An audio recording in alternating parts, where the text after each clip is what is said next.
ಸರ್ಕಾರ 2 ವರ್ಷದಿಂದ ಕಣ್ಣು ಮುಚ್ಚಿ ಕುಳಿತಿರುವ ಕಣ್ಣಿಲ್ಲ ಕಿವಿ ಇಲ್ಲ ಅವರಿಗೆ ಇದಿಲ್ಲ.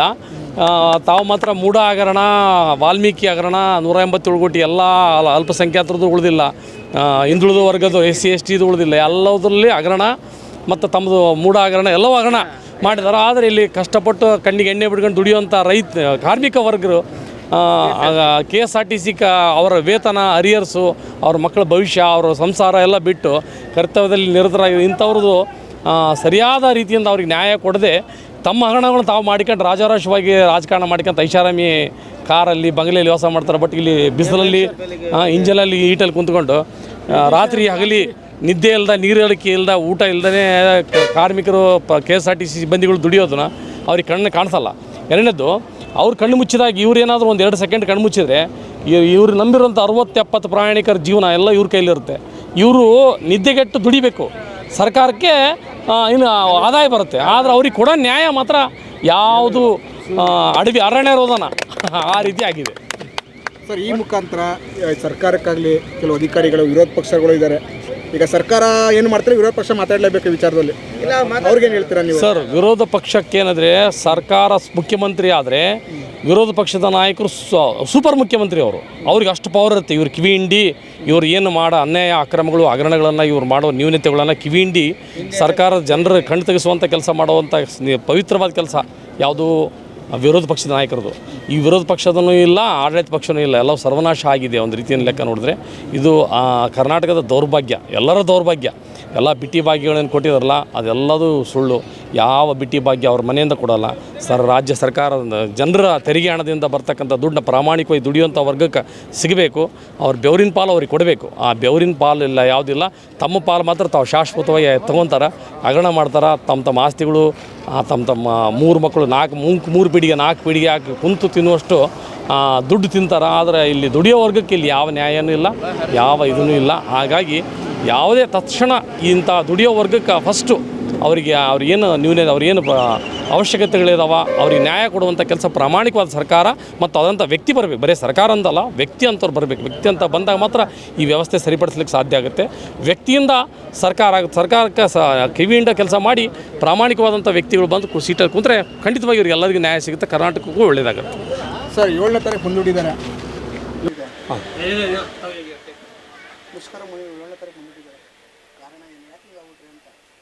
ಕಾರಣ ನಮಗೆ ಸರ್ ಗೊತ್ತು, ಅದು ಯೂನಿಯನ್ಗೆ ಗೊತ್ತಿರುತ್ತೆ.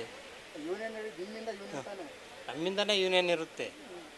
ಅನಿವಾರ್ಯ ಕೋರ್ಟು ಆರ್ಡ್ರು ತಗೊಂಡಿರೋದ್ರಿಂದ ಮುಂದೂಡಿರ್ತಾರೆ. 7ನೇ ತಾರೀಕು ನಾವು ಬೆಂಬಲ ಕೊಡ್ತೀವಿ ಸರ್.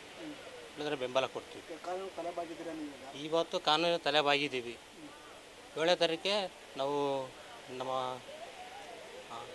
ಕಾರ್ಮಿಕ ಸಂಘಟನೆ ಯಾವ ಥರ ಹೇಳುತ್ತೋ ಆ ಥರ ನಾವು ಮಾಡ್ತೀವಿ. 5 ವರ್ಷ ಆಗಿದೆ, 4 ವರ್ಷ ಆಗಿದೆ. ಈಗ 4 ವರ್ಷ ಸರ್, 4 ವರ್ಷ ಆಗಿದೆ. ಹಿಂಬಾಕಿ ಇದೆ, ಅದು ನಮಗೇನೂ ಕೊಟ್ಟಿಲ್ಲ. ಈಗ ಮೆಡಿಕಲ್ ಇಶ್ಯೂ ಆಗಿರ್ಬೋದು, ಈ ವಿಚಾರ ಆಗಿರ್ಬೋದು, ಮೆಡಿಕಲ್ದೇನೋ ತೊಂದರೆ ಸರ್. ಮೆಡಿಕಲ್ ಇಶ್ಯೂ ಆಗಿದೆ. ಏನಂದರೆ 38 ಅರಿಯರ್ಸ್ ಇದೆ. ಮತ್ತು 24 ವೇತನ ಕೊಡಬೇಕಲ್ಲ, ವೇತನ ಹೆಚ್ಚಳ ಆಗಿಲ್ಲ. ಅದು ನಮಗೆ ತುಂಬ ಸಮಸ್ಯೆ ಇದೆ. ನಮಗೆ ತುಂಬ ಕಡಿಮೆ ಇದೆ ಸರ್. ಸರ್, OT GT ಏನಿಲ್ಲ ಸರ್. ನಮಗೆ 8 ಅವರ್ ಡ್ಯೂಟಿ ಅಷ್ಟೇ. 8 ಅವರ್ ಡ್ಯೂಟಿ ಅಂತ ಹೇಳ್ತಾರೆ. ಇಲ್ಲಿ 12 ಅವರ್ ಜಾಸ್ತಿನೇ ಆಗುತ್ತೆ ಇಲ್ಲಿ ಡ್ಯೂಟಿ. ಇಲ್ಲಿ ಟ್ರಾಫಿಕ್ ಇರುತ್ತೆ, ಟೈಮಿಂಗ್ಸ್ ಅವರ್ ಕಡಿಮೆ ಇರುತ್ತೆ. ನಮಗೆ 1-1.25 ಗಂಟೆ ಟೈಮ್ ಕೊಟ್ಟಿದ್ದಾರೆ ತುಮಕೂರಿಗೆ. 2 ಅವರ್ಸ್ ತಗೊಳುತ್ತೆ.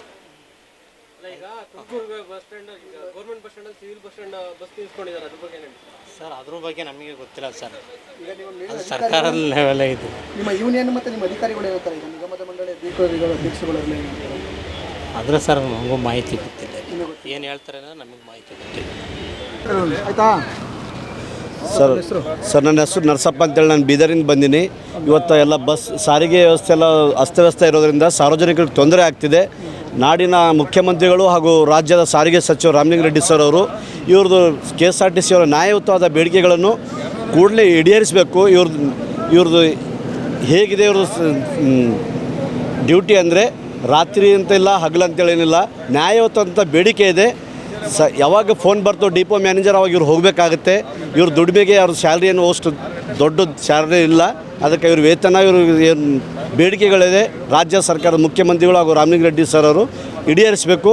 ಇವರಿಗೆ ನ್ಯಾಯಯುತವಾದ ಒಂದು ಬೇಡಿಕೆಗೆ ಸರ್ಕಾರ ಇವರು ದುಡಿತದಿಂದಲೇ ಗ್ಯಾರಂಟಿ ಯೋಜನೆ ಇದು ಶಕ್ತಿ ಯೋಜನೆ ರಾಜ್ಯದಲ್ಲಿ ಯಶಸ್ವಿಯಾಗಿ ನಡೀತಾ ಇದೆ. ಇವರಿಗೆ ಇನ್ನೂ ಹೆಚ್ಚಿನ ಶಕ್ತಿ ಬರಬೇಕಾದ್ರೆ ಇವ್ರ ಬೇಡಿಕೆಗಳಲ್ಲಿ ಕೆಲವೊಂದು ಬೇಡಿಕೆ ಈಡೇರಿಸಿದಾಗ ಮಾತ್ರ ಇವ್ರಿಗೆ ಇನ್ನೂ ಹೆಚ್ಚಿನ ಉತ್ಸವ ಬಂದು ಕಾರ್ಯನಿರ್ವಾಹಕರು ಹಾಗೂ ಚಾಲಕರು ಇವ್ರು ಒಂದಿನ ಮುಷ್ಕರ ಮಾಡಿದ್ರೆ ನೀವು ಸಾರ್ವಜನಿಕರು ನಾವಾಗಲಿ ನೀವಾಗಲಿ ಏನೆಲ್ಲ ತೊಂದರೆ ಆಗುತ್ತೆ, ನಮ್ಗೆ ಏನೆಲ್ಲ ಭಾಳಷ್ಟು ತೊಂದರೆ ಆಗ್ತಾಯಿದೆ. ಅದಕ್ಕೋಸ್ಕರ ರಾಜ್ಯದ ಮುಖ್ಯಮಂತ್ರಿ ಹಾಗೂ ಸಾರಿಗೆ ಸಚಿವರಿಗೆ ಹೇಳಕ್ಕೆ ಬಯಸ್ತೀನಿ, ಇವ್ರದ್ದೇನು ದೊಡ್ಡ ಬೇಡಿಕೆ ಇಲ್ಲ, ನ್ಯಾಯಯುತವಾಗಿ ಬೇಡಿಕೆ ಇದೆ. ಕೂಡಲೇ ಈಡೇರಿಸಿ ಸಾರ್ವಜನಿಕರಿಗೆ ಒಳ್ಳೆಯ ಆಗೋಂಥ ಸಂದೇಶ ನೀಡಬೇಕಂತ ಹೇಳ್ತೀನಿ.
ಹೆಚ್ಚಿನ ವಿಡಿಯೋಗಳಿಗೆ ಪ್ರತಿಧ್ವನಿ ಯೂಟ್ಯೂಬ್ ಚಾನೆಲ್ ಸಬ್ಸ್ಕ್ರೈಬ್ ಮಾಡಿ, ಬೆಲ್ ಐಕಾನ್ ಕ್ಲಿಕ್ ಮಾಡಿ.